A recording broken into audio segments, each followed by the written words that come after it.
नमस्कार. आज आपण एका अशा विषयावर बोलणार आहोत जो खूप सामान्य आहे, पण तितकाच त्रासदायक. आणि हो, बऱ्याच जणांना कधी ना कधी असा अनुभव येतोच. तर मग थेट मुद्द्यावर येऊया. हा जो त्रास होतो म्हणजे लघवीला जळजळ होणं, हे नेमकं का होतं? यामागे नक्की काय कारणं दडलेली आहेत? आता गंमत बघा, या त्रासामागे तसं पाहिलं तर प्रामुख्याने फक्त दोनच कारणं असतात. हो, बहुतेक वेळा सगळं प्रकरण या दोन गोष्टींभोवतीच फिरतं. आणि हे दोन मुख्य खलनायक कोण आहेत? तर बघा, एक आहे साधं सोपं कारण, पाणी कमी पिणं, आणि दुसरं आहे थोडं गंभीर, म्हणजे जंतुसंसर्ग. म्हणजे बघा, कारणं वेगवेगळी आहेत, पण होणारा त्रास मात्र अगदी सारखाच. चला, आता पहिलं कारण जरा सविस्तर बघूया. शरीरात पाण्याची कमतरता. हे कसं होतं माहितीये? जेव्हा आपण पाणी कमी पितो, विशेषतः उन्हाळ्यात, तेव्हा आपली लघवी खूप घट्ट म्हणजे कॉन्सन्ट्रेटेड होते. आणि हीच घट्ट आम्लयुक्त लघवी मूत्रमार्गाला त्रास देते आणि जळजळ सुरू होते. म्हणजे उपाय खरं तर खूप सोपा आहे, भरपूर पाणी पिणं. आता वळूया दुसऱ्या कारणाकडे, आणि ते आहे जंतुसंसर्ग.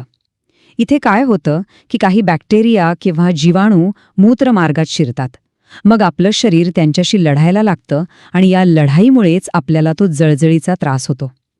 आणि म्हणूनच हे टाळण्यासाठी वैयक्तिक स्वच्छता किती महत्वाची आहे हे वेगळं सांगायला नको. आणि इथे एक गोष्ट अगदी कानाशी साठवून ठेवण्यासारखी आहे.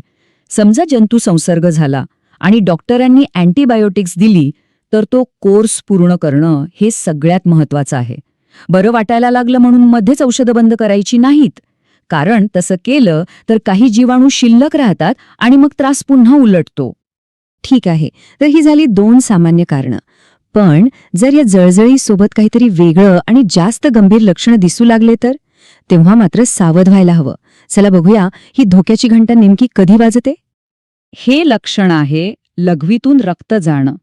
याला वैद्यकीय भाषेत हेमाचुरिया असं म्हणतात. आणि हा एक असा सिग्नल आहे, कसा इशारा आहे की आता या गोष्टीकडे अजिबात दुर्लक्ष करून चालणार नाही. ही एक गंभीर बाब असू शकते. पण हा जो धोक्याचा इशारा आहे, तो नेमका काय सांगतोय? म्हणजे यामागे कोणती गंभीर कारणं असण्याची शक्यता असते? तर बघा, यामागे अनेक शक्यता असू शकतात. उदाहरणार्थ मूत्राशयाचा एखादा तीव्र जंतुसंसर्ग, ज्याला सिस्टिटिस म्हणतात, किंवा मग मूतखडा म्हणजे किडनी स्टोन असल्याची शक्यता असते. विशेषतः 40-50 नंतर पुरुषामध्ये प्रॉस्टेटच्या समस्येमुळेही असं होऊ शकतं. आणि क्वचित प्रसंगी हे मूत्राशय किडनी किंवा प्रॉस्टेटच्या कॅन्सरसारख्या गंभीर आजाराचंही लक्षण असू शकतं. ठीक आहे, तर आता आपण कारणं पाहिली, साधीसुधी पण पाहिली आणि गंभीर सुद्धा. मग आता प्रश्न उरतो की यावर उपाय काय, आणि हे होऊच नये म्हणून काय करायला हवं?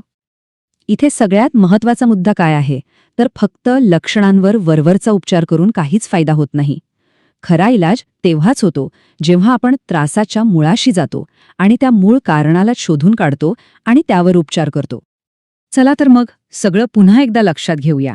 आपल्या आरोग्यासाठी ह्या 4 गोष्टी अगदी पक्क्या लक्षात ठेवा. पहिलं, भरपूर पाणी प्या. दुसरं, स्वच्छता पाळा.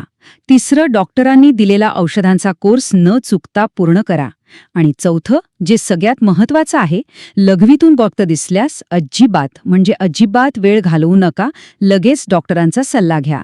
कारण शेवटी आपल्या त्रासाचं मूळ कारण शोधून काढणं यालाच खरं महत्त्व आहे.